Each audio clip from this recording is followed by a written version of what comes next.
Yes, sir. Yes, sir. Yes, sir. Welcome back to another episode of the O-Cast with me, your boy O.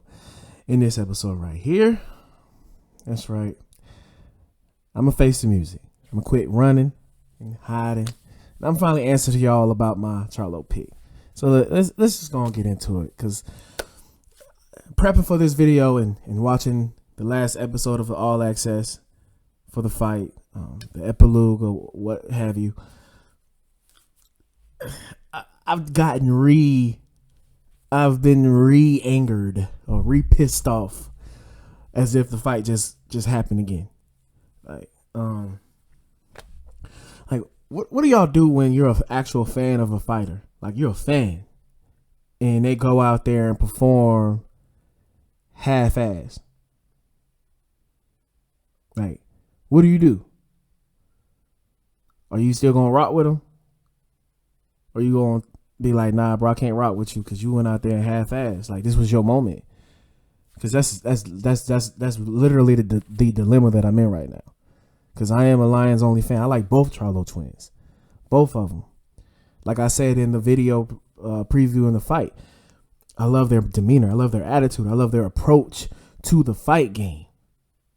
I love their bravado. I love their all that. It's just like I said, that dog. Like, bro, I'm here. When that bell ring, I'm stepping. When that bell rang, he was waiting. He was not stepping. He was waiting. It was as if Charlo, when the bell rang, he went into survival mode instead of lion kill mode, which is what he usually is in. Go back and watch any previous Charlo fight. Yeah, he a dog. And honestly, I don't know how I missed it, because I should have seen it in the build up with the press conferences. He had a totally different demeanor. He was being respectful and being nice. I don't know why I overlooked it and didn't expect him to take that into the fight. You know, I kind of looked at it as if he was, you know, look, he's taking a different approach because this is a mega fight. This is more money. This is more, I'm gonna be more professional. I'm gonna switch it up. You know what I mean? I don't really dislike, bruh. He hasn't said anything disrespectful to me. So, you know, I'm gonna just come to fight. But he can't do that. You know, he is an emotional fighter. Not in a negative way, but that emotion of anger and doubt and proving people wrong, that is what usually leads him to victory. That's what brings him that viciousness in the ring, but he didn't have it. His own trainer, Derek James, said, bruh, I think it was about round 4. It's like, bro, you good? It might not even been round 4. It probably was round 2. He said in the epilogue, in the last episode of the All Access, you can hear him. You can see it, because in the All Access, it is what the name says. It's All Access, behind the scenes, with them in their home, with them in their training, and then during the fight, it's direct camera. Cameras on the corner. Honestly, it just dawned on me as explaining it to you. I believe it's probably the cameras that we hear during the fights, in between rounds. You know, when we're listening, it's probably those are the shots that's actually in the epilogue. It just dawned on me. But I explained that to y'all. Yeah. So it's grade A, great elite footage. So you can hear Derek James asking him around round 2, round 3. He's like, bro, you good? You straight? So I was like, yeah.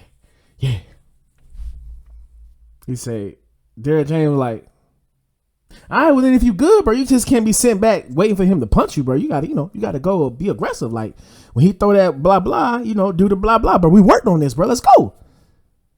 Charlo get up. He just, I don't know. Then again, Derek James had to tell, like, he constantly was telling him every time he came to the corner, like, bro, like, you got to do something. Like, you not fighting aggressively at all. You're not fighting like yourself at all. You're not doing none of the stuff we worked on in training camp, bro. You really got me blowed. Like, you really got me blowed right now. That's how I feel Derek James felt. Sincerely. I really felt like Derek James was pissed off again. You know what I mean? Because even in maybe the 12th or 11th round, maybe the 10th, he said, look, man, you're going to lose this fight if you don't start being aggressive. Matter of fact, no, you losing this fight. Now you are losing the fight. You know that, right? Yeah. You tired? Nah. Well then, bro, you gotta. Well then, let's go. All right. Man, I think that Jermell was fully prepared for the fight. He knows he was capable of winning the fight. However, what a lot of people need to realize, and what I think a lot of what America has forgotten because of sports debate shows like Undisputed and First Take and all that other stuff. People don't normally give athletes the benefit of the doubt of being in the moment. It's real easy for me to sit here in this chair, and tell you, well, bruh, you got to be aggressive. You got to get into the pocket. The reason you didn't do anything to win the fight is because you was too defensive. You was scared to hop in the pocket to take a chance to take your shot. I mean, you can't knock somebody out from way back day. Like, you got to move up, bruh. He wasn't taking no chances to be knocked out. That was the problem. Like I'm saying, it's easy for me to say that sitting here talking to you, but it's different when you're the person in the ring in the fight, or you know what I'm saying. Like it's no different than a basketball player taking 100 shots every day. He's shooting it in practice, But it's different when you get in the game. You know what I'm saying? It's different. You know what I'm saying? Everybody can say, bro, he shoots every day. What the fuck? I don't understand. Bro, you can't understand, or you can't put yourselves in that player's position of actually being in the moment of the competition. You know what I'm saying? So in boxing is prevalent in boxing more than any sport, because everybody got a plan until you get punched in the mouth. It's the facts. And with Charlo, I think when he got in that ring and he saw like the crowd, he heard how hard those Mexicans go for Canelo. Like, them Mexicans don't play about boxing, first of all. And they don't play about Canelo. They go hard. They show out. They show up when he fight. And they loud and they show out. But I think the moment Canelo called it in the final press conference, he said, "You never been in a fight like this. He never been in any moment like this. So he going to see. It is different." And it was true. I think the moment was just too big for Charlo. I think it was. Charlo, I think he's been 66 fights. That's a lot. And majority of those fights were primetime main event pay-per-views. Usually fighters don't make it to pay-per-view level until later in the middle of their career. And then even then, you got to be good. Like, it's only going to be pay-per-view if it's a title fight. Only really elite guys, box office guys, have pay-per-view fights, and if it's not for a belt. That's it. So I say that to say, Canelo has a lot more big-time fight experience. Me going into the fight, I felt like it's a factor, but I felt like Charlo has the skill set, the athleticism that Canelo hasn't seen since Floyd. And the last time he lost a fight was to Bivol. In my opinion, even though Charlo lost, if he hadn't been so timid and so passive and so worried about getting embarrassed or getting knocked out, and he stepped in the pocket and did what he was supposed to do, hop in, pop, pop, pop, use that jab, pop back out. All right, I gotta hop back in there real quick. Pop, pop, pop, pop, pop. Let me get back out. You know what I'm saying? Like, had he took the chances and put himself in positions to make a knockout or to make better combinations, to hit more power shots, to win on the points, to win the fight, I believe he could have done that. The key to beating Canelo is not being scared and not worrying about the name. In football, is don't look at the name on the jersey. In this, I guess, is don't look at the crowd. Don't look at the moment. Don't get overwhelmed by the presentation of the whole thing, because at the end of the day, man, you still just got to throw your hands, bro. You've been doing this your whole life. You do this for a living. I'm disappointed in him as a real fan. As a real fan, I'm disappointed in him. And I know Derek James is disappointed in him. You know, for the second fight in a row, I believe his fighter let him down. 2 fights in a row. 2 of the biggest fights of this man's trainer career. His fighter let him down. In my opinion, Earl Spence Jr. didn't come to that Bud fight ready the way he should have. And I don't directly think that was Derek James' fault. And including in this one, Charlo. He just wasn't being aggressive, bro. Like, my boy, you got to take chances. Like, yeah, you may get knocked out, but it's boxing, bro. Like, had he hopped in the pocket and was aggressive to try to win a fight, but he got caught, people would respect it. I don't understand why he was so worried about that versus, like, people will have less respect for what you did now because everybody know you better than what you showed. Everybody knows you are better than what you showed. You know, true to yourself, true to right. You didn't get embarrassed. You didn't get beat up like Earl. You didn't get dropped off, but you lost, bro. You didn't try to win the fight. It's like you was in there fighting to not be embarrassed. You know, like, there's no honor in that, bro. If you scared to get knocked out, bro, you don't even need to be in the ring. Straight up, that's how I feel. Then after the fight, he talking about fighting Bud Crawford. Bro, if this moment shook you, the fuck you think is gonna happen when you fight Bud? Man, I don't want to hear that, bro.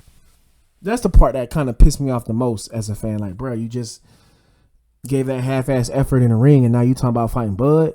Like, nah, bro, you sound like you paper chasing. You sound like you're 33 years old. Your career ain't all that, so you paper chasing. He did say that he's going to go back to 154. Okay, cool, but you're not undisputed champion anymore because you took this fight. Because Charlo took this fight, instead of fighting the mandatory for his WBO title, once that bell rang last Saturday, the WBO stripped him of that belt. They stripped it. He's no longer the undisputed champion. What did he fight at?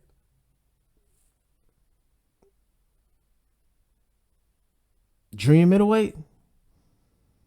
I believe that's Charlo's original weight. Ain't it? But whatever, I digress. You get the point. He's not undisputed champion anymore.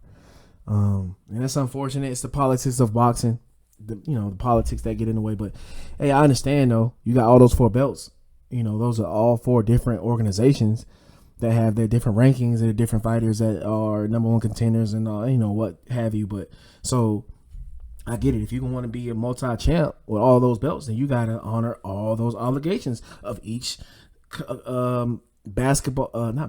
each boxing company, entity, or whatever they're called, because you have to. So going back there, and then I'm kind of dead on Charlo right now, right? For real, I'm pissed off. Canelo even said it himself after the fight. He directly after the fight in the last episode of All Access, when he's still in the ring talking to his trainer, he said he was fighting to he came into the fight determined to survive. He was just trying to survive, man. Ain't no honor in that, bro. You might as well not taking the fight. And you really just can't talk shit to your brother neither. Like the little slick comments he was making to his brother, I don't respect that. Don't publicly talk about your brother, man. Y'all keep y'all stuff private, man. They ain't got nothing to do with nobody else. Especially twin bros. That wasn't cool. Those little slick shots, that's not cool. Y'all brothers should be able to squash shit no matter what. That was lame. But anyway, that's unimportant. But after that fight, Canelo said that nobody can beat me like this. I fucking love boxing. I love it so much. Nobody can beat this Canelo. Nobody. Hey, bro. You ain't fight like that, bro. You're not. The key to beating Canelo, bro, is don't go in there worried about the moment. Fight this man. Go in there and fight him like you fight everybody else if you nice like that. But Bivol went in there and fought his fight and beat this man ass. Canelo, he raw. Don't get me wrong. So ain't no scrub finna beat him. but I felt like Charlo was at the level to be able to get the job done. He just didn't show up. He didn't show up. So, I know, enough of that, man. Yeah, he let me down. I stand on my pick. I'm going to always stand on my pick. I'm going to always pick who I feel is going to win a fight, win a football game, basketball game.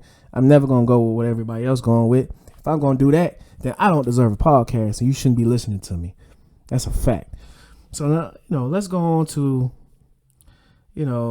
what the top 10 pound for pound, according to ESPN. That's who I got this list from. Just talk about that a little bit. At number one, rankings is as of, I believe what, October 4th, last time when these dropped, this came out. Well, anyway, they still got Bud Crawford at number one. I agree. Not in Nayu. Anyway, Nayo in Yanu. Anyway, I'm a boxing fan, so I know who I'm talking about. And if you're a boxing fan, you know exactly who I'm talking about. Because bruh's a problem. And he definitely should be number two. He is outstanding. I know he's what? Super flyweight or something. I think he fights at like 122 or 125. That's real small. But I would really love to eventually see him move up in weight and fight Tank. Because Tank only fights at, I believe, 135. That's doable. Unless Tank is going to move up. But Tank is a real shorter guy. I think it would behoove him to stay at 135. If he go up, maybe 140, I don't think he need to be trying to mess with no welterweights. He talking trash to Bud. Nah, he leave that alone, bro. Look at what happened to Charlo. He just went up 2 weight classes trying to chase a bag. And he went in there, kind of put a negative hit on his reputation, bro, because that's not him. He always talking about Lions only. That was not Lions only activity in that ring, bro. But number 3, they got Alexander Usyk, heavyweight. Canelo was at number 4. How in the world is Bivol at number 5 and he just beat Canelo? That's crazy. The name. It's that Canelo name. Number 6, they got Tyson Fury, heavyweight. Number 7, Arthur Beterbiev. Beterbiev and Bivol are in the same weight class. I believe Bivol has 1 belt. And Bivol has the other 3. Not Bivol, but Beterbiev has the other 3 belts in that division. Light heavyweight division. They should eventually get it on. Those are 2 undefeated fighters that need to have an undisputed belt, undisputed title fight at light heavyweight. I would definitely tune into that. And I normally don't tune in to fights that don't have an American, only because it's hard to keep up with them. They kind of come out of nowhere, fights that don't involve an American. So you really have to be proactive to stay on top of the fights that are overseas. But yeah, that Beterbiev and Bivol fight should be coming very soon. But after that, Devin Haney at number 8, my boy Shakur Stevenson at number 9, and then number 10 we got Tank Davis, Gervonta Davis, the fella I just named at the lightweight division. Still, next fight, TBA, Tank. Boy, I hate when fighters take long breaks. But anyway, only thing I dislike about this list is I would have Bivol at number 4 and Canelo at 5. I would. And Nayu is putting on amazing performances. He just got done beating Stephen Filton, and he was the junior featherweight champ, for a long time. He dethroned him in great fashion. He's probably gonna clean that division out. He definitely deserved his spot. And then number 3, Usyk. He been doing it big since he was in cruiserweight and moved up to heavyweight and didn't miss a beat. He whooped Anthony Joshua ass twice. Like, I don't think he gonna be able to beat Fury. He's just too tall and too big. But we'll see. I'm definitely gonna tune in. But yeah, like I said, he deserved his spot. He deserved his spot at number 3.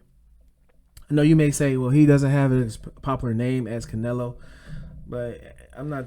I don't base who I pick, who I like, off of popularity. I base it off of my eyes, who I see, my knowledge of the sport, whatever the case may be, and who I like the most. You dig? So yeah, that's the only thing I'll switch. Matter of fact,